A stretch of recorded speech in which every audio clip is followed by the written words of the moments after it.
Nah, kali ini topik pembelajaran kita mengenai penerapan manajemen kelas yang adaptif di sekolah dasar.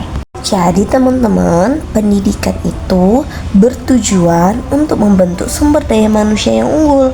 Nah, di dalamnya terdapat peran guru yang sangat penting untuk menciptakan lingkungan belajar yang kondusif.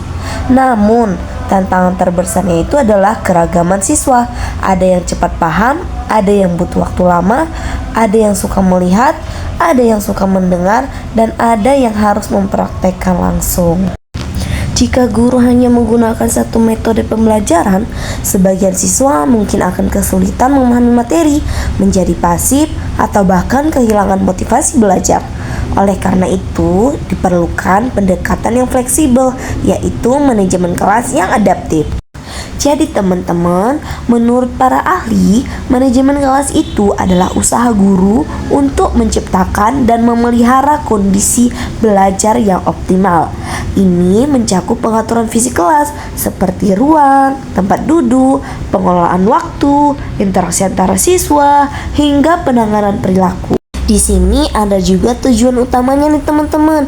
Yang pertama, menciptakan suasana yang tertib dan nyaman agar siswa bisa berkonsentrasi. Yang kedua, meningkatkan keaktifan siswa agar tidak hanya menjadi pendengar pasif. Yang ketiga, mengurangi perilaku yang mengganggu proses pembelajaran. Yang keempat, membangun hubungan harmonis antara guru dan siswa. Dan yang kelima, membantu siswa mencapai tujuan pembelajaran secara maksimal. Selain itu, kita juga harus memahami karakteristik siswa di sekolah dasar. Sebelum menerapkan strategi, guru harus paham siapa yang diajar. Siswa SD berada pada rentang usia 6-12 tahun dengan karakteristik yang pertama, rasa ingin tahu tinggi, sering bertanya dan tertarik pada hal baru. Ini bisa dijadikan motivasi belajar. Yang kedua, senang bergerak dan bermain. Seperti pembelajaran yang hanya duduk diam akan cepat membosankan. Perlu disisipkan aktivitas fisik atau permainan edukatif. Yang ketiga, konsentrasi terbatas. Materi dan metode perlu diganti atau divariasikan secara berkala agar perhatian siswa tetap terjaga. Yang keempat, suka bekerja sama. Pembelajaran kelompok sangat efektif di tahap ini untuk melatih kemampuan sosialnya.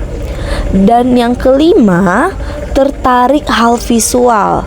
Seperti penggunaan warna, gambar, dan alat peraga sangat membantu pemahaman mereka. Jadi teman-teman, kita akan masuk ke inti dari topik pembelajaran kita hari ini, yaitu strategi manajemen kelas yang adaptif. Nah, manajemen adaptif itu berarti menyesuaikan strategi dengan keragaman. Caranya itu gimana sih? Nah, kita ada caranya nih teman-teman. Yang pertama, metode pembelajaran bervariasi, yaitu jangan terpaku pada ceramah. Kita gunakan kombinasi diskusi, tanya jawab, studi kasus, dan permainan. Contohnya itu untuk pembelajaran matematika, kita bisa menggunakan permainan balok atau lomba menghitung. Yang kedua, penggunaan media pembelajaran. Kita sesuaikan dengan gaya belajar siswa. Yang ketiga, untuk siswa visual, kita gunakan gambar, grafik, dan video. Yang keempat, untuk siswa auditori, kita gunakan penjelasan lisan yang jelas, nyanyian, atau diskusi. Yang kelima, untuk siswa kinestetik, kita berikan kesempatan praktik langsung ataupun simulasi. Yang keenam, pengaturan ruang yang fleksibel. Jadi, tempat duduk itu tidak harus selalu berbaris ke depan. Saat diskusi, atur melingkar ataupun berkelompok. Dan saat presentasi atau berbaris, fleksibel ini mendukung interaksi yang lebih baik. Yang ketujuh, perhatian individu.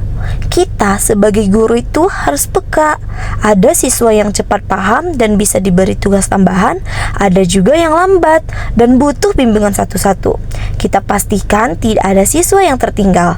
Yang kedelapan, suasana belajar positif.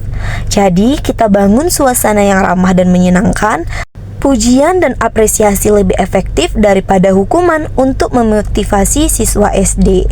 Jadi teman-teman, penerapan manajemen kelas adaptif itu terbukti secara efektif. Guru yang mampu menyesuaikan pendekatan akan membuat siswa lebih aktif, termotivasi, dan memahami materi meskipun mereka memiliki karakter yang berbeda. Nah, jadi kita sebagai guru perlu terus memperbaharui pengetahuan dan memanfaatkan teknologi digital. Selanjutnya, sekolah juga diharapkan untuk melengkapi fasilitas dan alat peraga agar strategi ini bisa berjalan maksimal. Jadi teman-teman, demikian materi tentang manajemen kelas yang adaptif. Semoga bermanfaat bagi teman-teman semua ataupun rekan-rekan pendidikan dan para pelajar. Dan sampai jumpa di materi kita selanjutnya. Bye-bye.